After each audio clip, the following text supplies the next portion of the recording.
Welcome to Rajan ITI YouTube channel. इस video में देखेंगे पीटर टर्नर मैशनिस्ट के लिए। ठीक है, अब जो एग्जाम है CIT सेंटेंस एग्जाम है, उसमें टाइम बहुत कम है।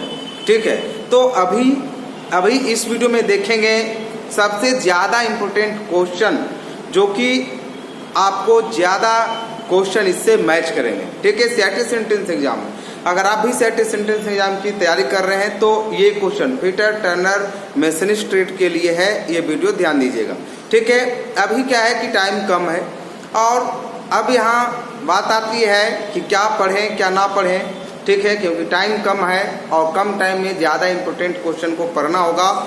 ठीक है, तो जिनके पास अलग अलग बुक है वो पढ़ रहे हैं, और जिनके पास बुक नहीं है या तो पता नहीं है कि किस टॉपिक से ज़्यादा क्वेश्चन को पूछे जाएंगे, कौन सा क्वेश्चन ज़्यादा चांसेस से पूछने का। ठीक है, तो ये सभी क्वेश्चन हम इस वीडियो में देखेंगे। ठीक है, ये पहला क्लास है, इसका नाम भी अलग मैंने कर दिया, टॉनिक वाइज कर दिया है ना। चलिए, तो यहाँ पे सबसे पहले हम शुरू करते हैं सेफ्टी में। तो सेफ्टी में आपको सुरक्षा में आपको क्या ध्यान रखना होगा वो देखते हैं। सबसे पहले सेफ्टी में 2-3 क्वेश्चन है जिससे कि एग्जाम में पूछे जाते हैं। पहला है कोई दुर्घटना होती है। कोई दुर्घटना होती है मतलब दुर्घटना कब होती है? ऑप्शन है बिना नियोजित की घटना, कंट्रोल ना की जाने वाली घटना, अवांछनीय घटना। ठीक है, ये क्वेश्चन भी ज्यादा इंपॉर्टेंट है और पूछे जाएंगे। इसका राइट आंसर है सभी, यानी कोई दुर्घटना होती है कब होती है? बिना नियोजित की घटना। ठीक है, कंट्रोल ना की जाने वाली घटना। एक्सीडेंट कब होता है? जब उसको कंट्रोल नहीं किया जा सकता है। अवांछनीय घटना मतलब एकाएक जो घटना घटता है वो क्या दुर्घटना होता है।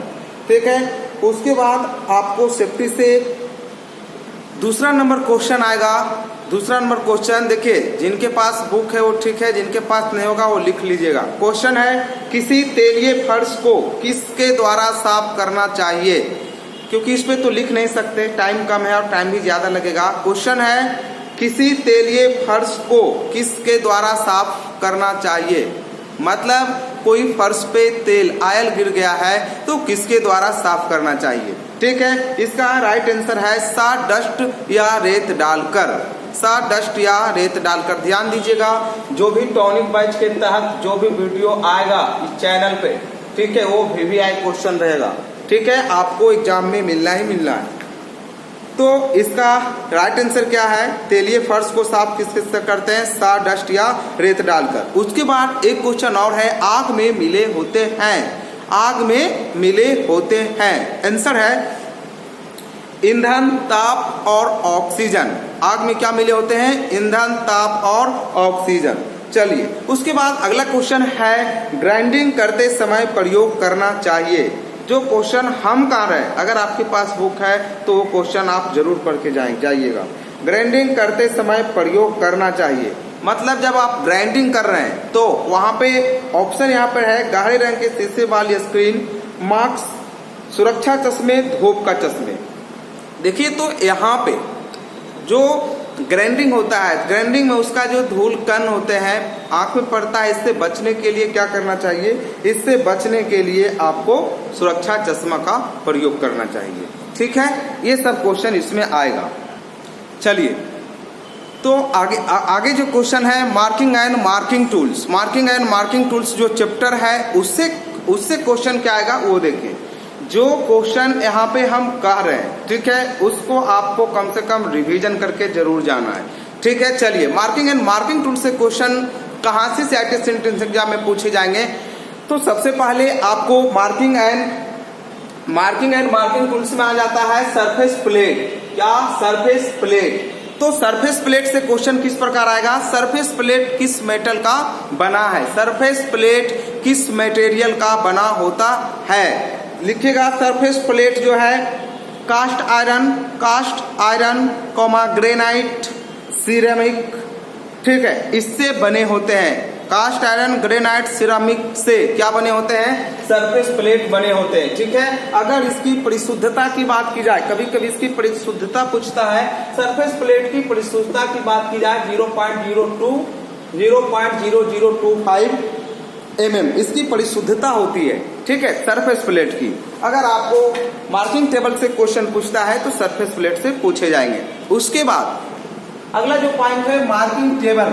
मार्किंग टेबल से क्वेश्चन क्या आएगा?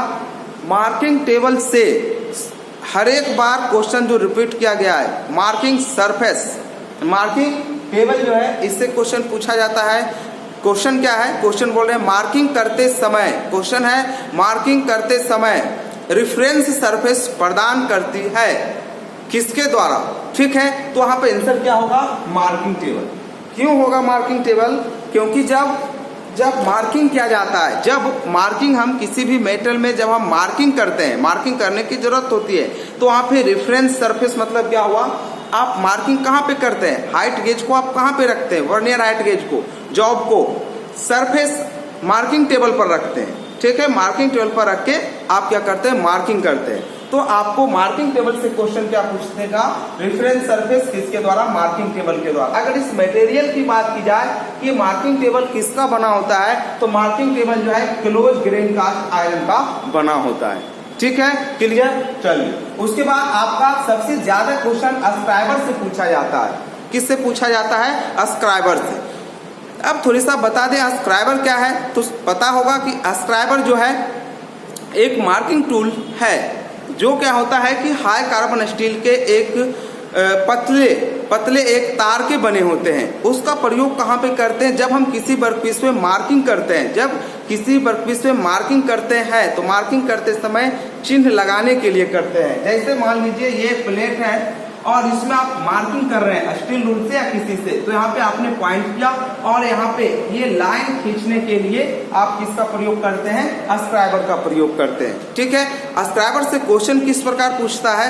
अस्क्राइबर से पूछेगा कि अस्क्राइबर किस मेटल का बना होता है? अस्क्राइबर किस मेटल का बना होता है? इसका आंसर है अस्क्राइबर जो है टूल स्टील का बना होता है। किससे बना होता है? Tool steel.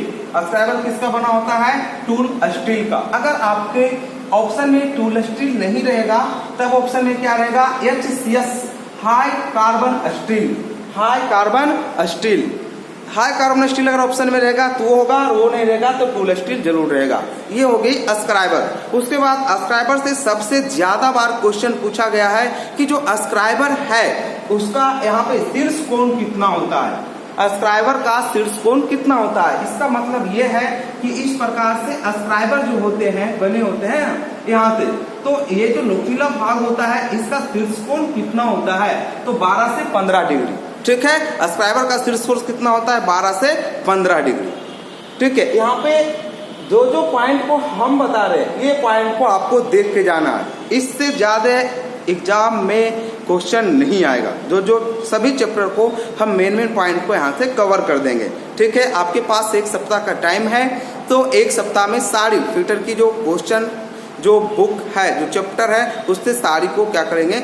यहाँ से हम कंफर्म कर देंगे कि ये टॉपिक को आपको पढ़ के जाना है। वहां से क्वेश्चन आपको आना ही आना है। ठीक है, चलिए आगे पॉइंट देखते हैं।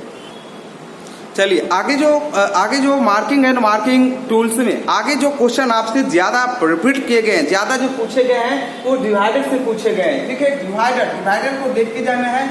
डिवाइडर से क्वेश्चन किस प्रकार से पूछता है? डिवाइडर का यूज कहाँ पे करते हैं? डिवाइडर जो है उसका यूज कहाँ पे करते हैं? ठीक है, तो डिवाइडर में आपको मिल जाएगा प्रयोग वृत्त। डिवाइडर का प्रयोग जो है वृत्तखंड और 2 पॉइंट के बीच की दूरी को मापने के लिए। जैसे में आपको यहाँ पे एक वृत्त खींचना है, ठीक है, तो भी डिवाइडर का यूज किया जाएगा।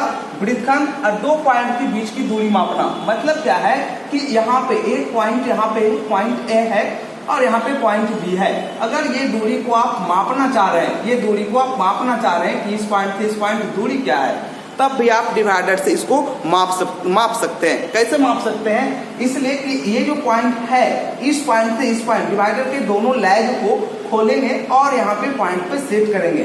पॉइंट पे सेट करने के बाद इसको डिवाइडर को आप जो स्टील रूल है, स्टील रूल पर देखेंगे कि उसका क्या रीडिंग दिखा रहा है, कितना यहाँ से यहाँ कितना दूरी है, क्या रीडिंग दिखा रहा है। तो डिवाइडर का प्रयोग वृत्तखंड कितना, 2 पॉइंट के बीच की दूरी को मापना। अगर ये बना के ये किससे बना होता है, मटेरियल की बात की जाए तो ये टूल स्टील से बना होता है। इसकी पॉइंट को हार्ड एंड टेम्पर कर दिया जाता है। ठीक है, अभी थोड़ा सा फास्ट इसलिए चल रहे हैं क्योंकि टाइम कम है और कम टाइम में मेन जो पॉइंट है उसको हम यहाँ से बता देते हैं, ये आपको पढ़ के जाना है। ठीक है, पिछले बार भी काफ़ी स्टूडेंट मेरे द्वारा मेरे सजेशन के अनुसार वो पॉइंट को देख के गए थे और उनको काफी मार्क्स सेंटेंस सेंटेंस में आया था।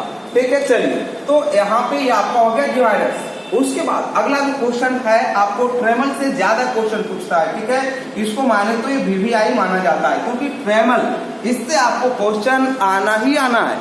ठीक है, तो कई एग्जाम में होगा जो कि ट्रेमल से नहीं आता है, इससे क्वेश्चन आना ही आना है। अब क्वेश्चन किस प्रकार पूछता है ये देखते हैं। क्वेश्चन पूछता है कि किसकी सहायता से बड़े वृत्त को खींचा जाता है। बड़े वृत्त को किसकी सहायता से बड़ा वृत्त खींचना है। ठीक है, या तो ये क्वेश्चन आता है कि ट्रेमल का प्रयोग कहाँ पे करते हैं।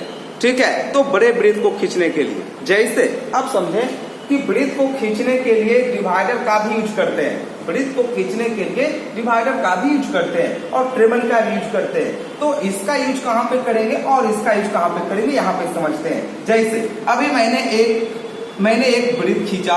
ठीक है, वृत्त खींचा, इसका अगर व्यास की बात की जाए तो मान लीजिए कि ये कितना का है, 14 का है। ठीक है, हमको ज्यादा बड़ा खींचना है तो क्या इससे ज्यादा बड़ा खींचाएगा? नहीं खींचाएगा।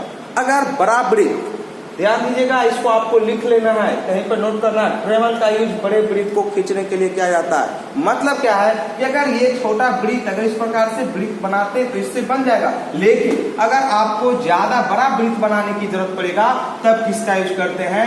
ट्रेमल का यूज करते हैं। किसका यूज करते हैं? ट्रेमल का यूज करते हैं। काउच ट्रेमल में क्या होता है कि ट्रेमल में इस प्रकार से बीम होते हैं। यहाँ पे एक ट्रेमल का पॉइंट होता है। ठीक है, उसके बाद एक यहाँ पे भी पॉइंट होता है। ठीक है, यहाँ से इसको ये जो वार है लंबा होता है, जहाँ पे जितना बड़ा आपको रेडियस चाहिए उतना बड़ा यहाँ पे स्लाइड करके इसको बढ़ाते हैं। ठीक है, बढ़ा के कस देते हैं और ये पॉइंट पे इसको रखते हैं और इसको इस प्रकार से गोल घुमाते हैं। ठीक है, मतलब बड़ा वृत्त को खींचने के लिए किसका यूज किया जाएगा? ट्रेमल का यूज किया जाएगा। ठीक है, आगे पॉइंट देखते हैं। चलिए, उसके बाद जो है आपका आगे जो क्वेश्चन आता है, ज्यादातर जो क्वेश्चन आगे आता है वो आपको पंच से आता है। ठीक है, किससे आता है? पंच से। पंच से भी क्वेश्चन पूछे जाते हैं। पंच में आपको क्या याद रखना है? पंच में आपको याद रखना है कि जनरली जो पंच है वो 3 टाइप के पंच से पूछे जाते हैं। पहला प्रिक पंच, डॉट पंच, सेंटर पंच। ठीक है, अब पंच से क्वेश्चन किस प्रकार से पूछे जाते हैं? अगर पंच की बात की जाए कि पंच किसका बना होता है तो हाई कार्बन स्टील का पंच बना होता है। आपको याद क्या रखना है? आपको याद रखना है कि प्रिक पंच कितना डिग्री का होता है? 30 डिग्री का। ये आपको याद रखना है, प्रिक पंच 30 डिग्री का। डॉट पंच की बात की जाए तो डॉट पंच कितना डिग्री का होता है? 60 डिग्री का। इसको भी आप VVI मान के चले, क्योंकि इस वीडियो में आप वही क्वेश्चन देखेंगे जो कि क्वेश्चन ज्यादा आने की संभावना है। ठीक है, टाइम कम है, कम टाइम में अगर ये सब क्वेश्चन आप देख के जाते हैं तो आपको एग्जाम में मिलना ही मिलना है। ठीक है, चलिए, तो डॉट पंच कितना का? 60 डिग्री का होता है। उसके बाद सेंटर पंच की बात की जाए तो सेंटर पंच कितना डिग्री का होता है? 90 डिग्री का। जैसे इस प्रकार से पंच होते हैं तो यहाँ से जो पॉइंट रहता है पंच का वो कितना डिग्री का होता है?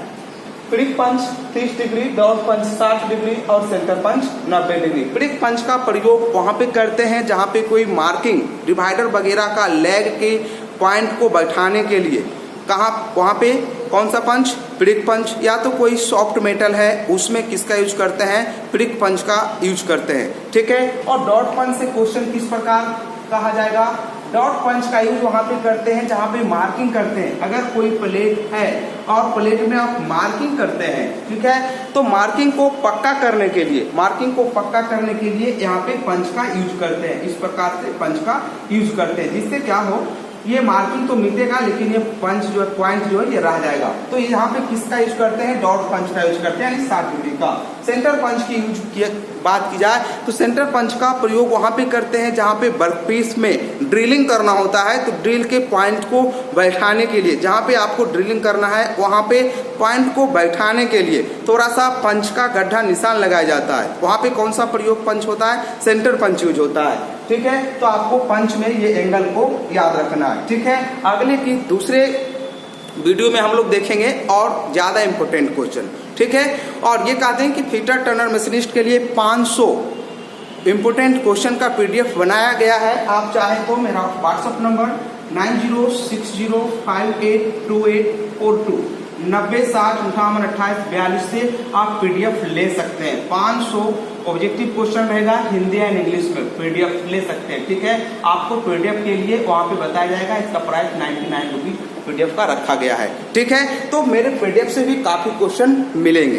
ठीक है, चलिए तो अगले क्वेश्चन हम अगले वीडियो में देखेंगे। इस वीडियो में इतना ही, टाइम कम है इसलिए थोड़ा सा जो मेन क्वेश्चन है उसको शॉर्ट में लेके चल रहे हैं। ठीक, जिससे कि 8 दिन में क्वेश्चन पूरा कवर हो जाए। ठीक है, चलिए इस वीडियो में इतना ही। Thank you.